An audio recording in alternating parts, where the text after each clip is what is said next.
स्वागत है आपका न्यूज इंडिया में और मैं हूं आपके साथ मुस्कान। तो चलिए खबरों की ओर रुख करते हैं। सैन्य समुदाय की मेहनत से खड़ी हुई सैन्य शिक्षण संस्थान में अब नेतृत्व का रास्ता साफ हो चला है। दरअसल रविवार को सैन्य शिक्षण संस्थान में 87 कॉलेजियम सदस्यों के लिए चुनाव में सदस्यों ने मतदान किया। इस कॉलेजियम चुनाव में कुल 198 प्रत्याशी मैदान में उतरे। इनमें से 3 पैनल के बीच मुकाबला रहा। धर्म सिंह दहिया के पैनल से 81 प्रत्याशियों ने उगते सूरज के चुनाव चिन्ह पर चुनाव लड़ा और सबसे ज्यादा 61 प्रत्याशी इनकी ही जीत से सामने आए हैं। आगे इसका फैसला गवर्निंग बॉडी के चुनाव में ही होगा। वहीं दूसरी ओर दूसरा पैनल विजय सैनी का रहा। इसके 86 प्रत्याशियों ने तीर कमान के चिन्ह पर चुनाव लड़ा। इनके पैनल से 32 प्रत्याशियों ने चुनाव जीता।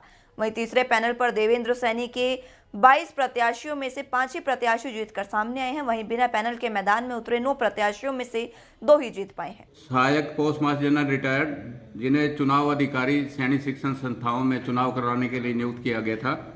हमारे चुनाव 100 वार्डों पे बिल्कुल बहुत अच्छी तरह से जो है बिना किसी विवाद के संपन्न हो गए हैं, जिनमें 100 वार्डों के लिए 11,082 कुल वोट थे, लेकिन पहले 13 जो सदस्य हैं वो निर्विरोध चुने गए और उनकी जो 1430 वोट थी। अतः 87 वार्डों के लिए 198 उम्मीदवारों के लिए 9,652 वोटर वोट डाल सकते थे, परंतु इस चुनाव में 7,725 मतदाताओं ने अपने मत डालकर कॉलेजियम मेंबर्स के भाग्य का फैसला किया। कुल मतदान 80% हुआ और इस मतदान का प्रतिशत का रिजल्ट जो रहा उसमें धर्म सिंह दहिया पैनल को 61 सीटें मिली, श्री विजय कुमार सैनी पैनल को 32 सीटें मिली, श्री देवेंद्र सैनी यस पैनल को 5 सीट मिली और 2 सदस्य इंडिपेंडेंट चुने गए। इस प्रकार 100 कुल सदस्यों का कल का चुनाव संपन्न हो चुका है और ये एक ऐतिहासिक चुनाव रहा, क्योंकि जो प्रबंध किए गए थे वो इससे पूर्व इस प्रकार के प्रबंध नहीं थे। इसकी सभी वोटर्स ने भी, जीतने वाले सदस्यों ने भी, हारने वाले सदस्यों ने भी भूरी भूरी प्रशंसा की है। वहीं सैनिक शिक्षण संस्थानों के चुनावों में धर्म सिंह दहिया के पैनल से 81 प्रत्याशियों ने उगते सूरज के चुनाव चिन्ह पर चुनाव लड़ा था और सबसे ज्यादा 61 प्रत्याशी इन्हें के जीत कर सामने आए हैं। इसी कड़ी में लोगों ने जश्न का माहौल लगातार बनता रहा और सभी ने धर्म सिंह दहिया का फूल मालाओं से जोरदार स्वागत किया और उन्हें बधाई भी दी। इस बीच हमारे संवाददाता से धर्म सिंह दहिया ने खास बातचीत की और अपनी खुशी भी जाहिर की। आप देख रहे हैं न्यूज़ इंडिया, मैं हूं विनीत और हमारे साथ आज हैं धर्म सिंह दहिया जी हैं। कल 7 फरवरी थी और कल जो चुनाव था, सैनिक शिक्षण संस्थाओं के चुनाव जो हैं वो शांतिपूर्वक तरीके से यहाँ निपट चुके हैं। आज हम इनके पास पहुँचे हैं। इनके जो पैनल था उसमें 61 इनको जो है वो सीट्स मिली हैं। हमारे साथ हैं, इनसे करेंगे बातचीत। मैं अपने सभी सैनिक एजुकेशन सोसाइटी के आजीवन सदस्यों का बहुत बहुत धन्यवाद करता हूं, जिन्होंने हमारे कार्य और विकास को देखते हुए हमारे पैनल में पुनः विश्वास प्रकट किया।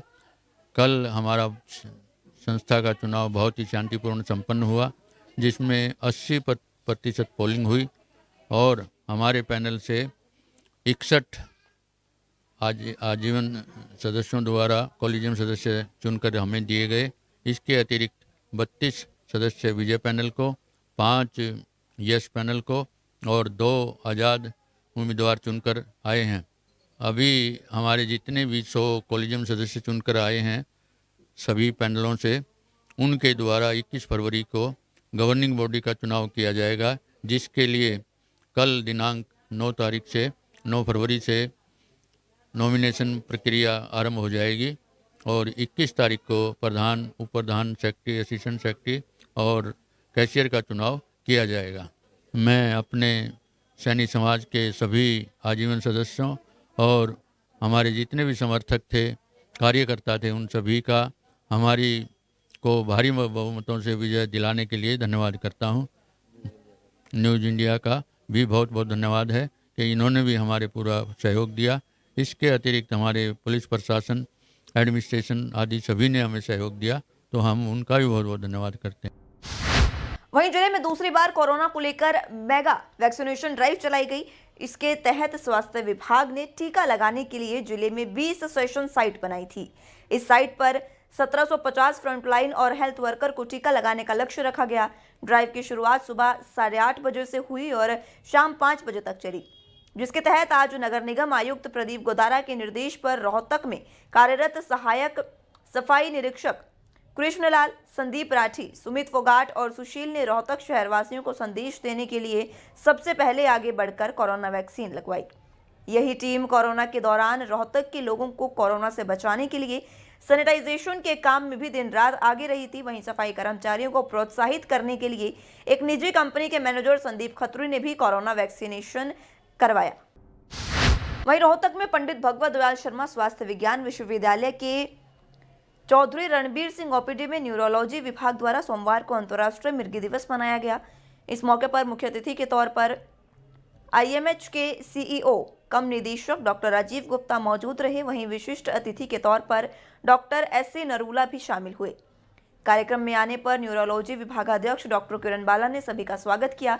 वहीं कार्यक्रम के अंत में डॉक्टर सुरेखा डाबला ने सभी को धन्यवाद व्यक्त किया और इस मौके पर मनोरोग विभाग के सहायक आचार्य डॉक्टर भूपेंद्र के दिशा निर्देशन में वहां के छात्रों ने मिर्गी पर एक नुक्कड़ नाटक पर मिर्गी के दौरों के बारे में विस्तार से आमजन को भी चेताया। वहीं रोहतक नगर निगम शहर को सुंदर और साफ बनाने के लिए लगातार प्रयासरत है और इसी कड़ी में लगातार निगम द्वारा तरह तरह के अभियान भी चलाए जाते हैं, लेकिन बावजूद इसके दुकानों के बाहर लगे अतिक्रमण निगम के लिए गले की फांस बनते नजर आ रहे हैं। दरअसल निगम द्वारा अतिक्रमण हटाओ अभियान लंबे समय से चलाया जा रहा है, लेकिन दुकानदार मानने को तैयार ही नहीं। इसी कड़ी में नगर निगम LO सुरेंद्र गोयल की टीम ने भिवानी स्टैंड से किला रोड तक पूरी मार्केट का निरीक्षण किया और अतिक्रमण भी हटवाया। साथ ही टीम ने लोगों को दोबारा अतिक्रमण करने पर कार्रवाई की भी चेतावनी दी है। वहीं इस मौके पर टीम के साथ ट्रैफिक SHO कुलबीर भी मौजूद रहे। आप लोग देख रहे हैं न्यूज़ इंडिया और मैं हूं आपके साथ विनीत, और आज हम आपको दिखा रहे हैं रोहतक नगर निगम की जो है कार्रवाई अतिक्रमण के खिलाफ। नगर निगम जो है रोड पर उतरा है। पुराना बस स्टैंड तक ये लोग पूरा का पूरा रोड जो जिन्होंने घेरा हुआ था, उन लोगों की जो है सामान भी यहाँ से उठा लिए गए हैं नगर निगम की तरफ से, और उनको जो है आगे से चेतावनी देकर जो है उन लोगों को छोड़ भी दिया गया। कुछ लोगों को हमारे साथ LO साहब जो है हमारे साथ हैं, इनसे बात करेंगे। ऐसा है, दिन प्रतिदिन दुकानदारों द्वारा व रेडी वालों द्वारा सड़क पर बहुत ज़्यादा अतिक्रमण कर लिया गया था, जिससे क्या है आम जन को आने जाने में बड़ी कठिनाई हो रही थी और पुलिस प्रशासन का भी दिन प्रतिदिन शिकायतें प्राप्त हो रही थी। और आज हमें हमारे SHO साहब हैं ट्रैफिक, वो भी हमारे साथ है, उनकी फोर्स साथ है, और SHO सिटी हैं जो उनकी फोर्स साथ है, और इनसे भी दिन प्रतिदिन लगातार शिकायतें प्राप्त हो रही थी। लोगों द्वारा अतिक्रमण कर लिया गया था और वो बिल्कुल भी मान नहीं रहे थे, इसलिए आज हमने ये अतिक्रमण हटाओ अभियान चलाया है, जिससे लोगों की सुविधा भी हो, लोगों की सुविधा के मद्देनजर ये अभियान चलाया गया। इस खबर पर और बात करने के लिए हमारे साथ SHO जो हैं ट्रैफिक वो भी मौजूद हैं, कुलबीर जी, इनसे भी बात करेंगे कि आज पुलिस से सहयोग जो ये लोग दे रहे हैं, ये आगे आगे आने मतलब ज़्यादा दें तो पुलिस सहयोग दें, तो इनको जो है लोग जो है अपना सामान अंदर रखें। आज जो अपने LO साहब हैं सुरेंद्र जी, इनका फ़ोन आया और हमने पहले से ही बात कर रखी है, हफ्ता 10 दिन से पहले से ही प्लान बना रखा था कि जो बाज़ार में अतिक्रमण बहुत ज़्यादा हो चुका है। बाइक्स वगैरह और जो ये गाड़ियां हैं उनका तो हम रोज़ चलान वगैरह करते रहते हैं, घूमती रहती है हमारी गाड़ी ट्रैफिक की, लेकिन ये जो सामान दुकानदार रखे रहते हैं, ये सुरेंद्र जी के सहयोग से हम इनके साथ जब भी ये कहते हैं हम तुरंत इनके लिए हाजिर रहते हैं। और जो अतिक्रमण आगे भी ये जो अतिक्रमण है पूरे इनके सहयोग से हटवाया जाएगा। आम आदमियों से भी अपील है कि अपने जो व्हीकल्स हैं अपने, वो पार्किंग बनी हुई है, एक पुलिस पार्किंग भी है बाज़ार में, आप वहाँ खड़ी करें और अवॉइड करें कि बड़े साधन व्हीकल बाज़ार के अंदर मत ले आएँ। दुकानदारों से और मैं अपील करना चाहूँगा, अपना सामान हम रोज़ टोकते हैं उनको, लेकिन वो हमारे गुजरने के बाद में, वहाँ से जाने के बाद में दोबारा रख लेते हैं अपना सामान वहाँ पर। अपना सामान अपने दायरे में रखें। वहीं रतिया के एक गांव में मनरेगा मजदूरों की मीटिंग हुई, जिसको संबोधित करते हुए किसान मजदूरों के नेता पूर्व जिला पार्षद कॉमरेड रामचंद्र सहनाल ने कहा कि मनरेगा कानून में एक परिवार को 1 साल में 100 दिन काम की गारंटी दी गई थी। आजादी के बाद भारत देश में मजदूरों के लिए ये गारंटी का पहला कानून बना था, लेकिन मोदी सरकार धीरे धीरे इसका बजट कम करके इस कानून को केवल कागजों में ही रखना चाहती है, जिससे गांव के मजदूरों में पहले ही बहुत ज्यादा बेरोजगारी और रोजगार का भी भारी संकट है। इस कानून को पूरा बजट 100 दिन का न देने के कारण जो मजदूरों को मामूली राहत मिली है, मजदूर वर्ग की मरने की नौबत आ जाएगी। सहनाल ने कहा कि 6 जनवरी को फतेहाबाद DC कार्यालय पर मनरेगा काम की मांग को लेकर और बुढ़ापा पेंशन की मांग को लेकर मजदूरों द्वारा धरना प्रदर्शन किया गया था। 12 जनवरी को प्रशासन ने आश्वासन दिया था हम मनरेगा का काम देने के लिए तैयार हैं।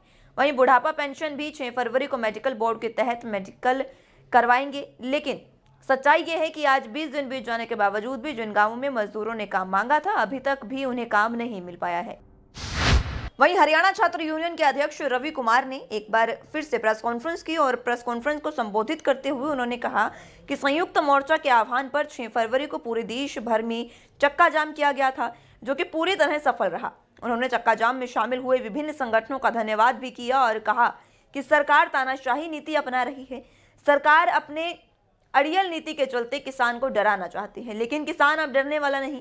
उन्होंने कहा कि यह आंदोलन अब किसानों का नहीं, एक जन आंदोलन बन चुका है। बच्चा बच्चा इस आंदोलन में भाग लेकर अपना सहयोग दे रहा है। उन्होंने सरकार पर निशाना साधते हुए कहा कि मोदी सरकार एक घटिया सरकार है। उन्होंने कहा कि इस सरकार में किसी भी वर्ग का भला नहीं हुआ है। उन्होंने सरकार पर कड़े शब्दों में चेतावनी देते हुए ये भी कहा कि सरकार तीनों काले कानून वापस ले। अगर सरकार ने तीनों काले कानून वापस नहीं लिए तो हरियाणा छात्र यूनियन किसानों के साथ मिलकर इस आंदोलन को और तेज करेगी और विभिन्न संगठनों को साथ लेकर आर पार की लड़ाई लड़ने का काम करेगी। ये सिर्फ किसानों का आंदोलन नहीं है, ये अभी पूरे भारत का आंदोलन बन चुका है।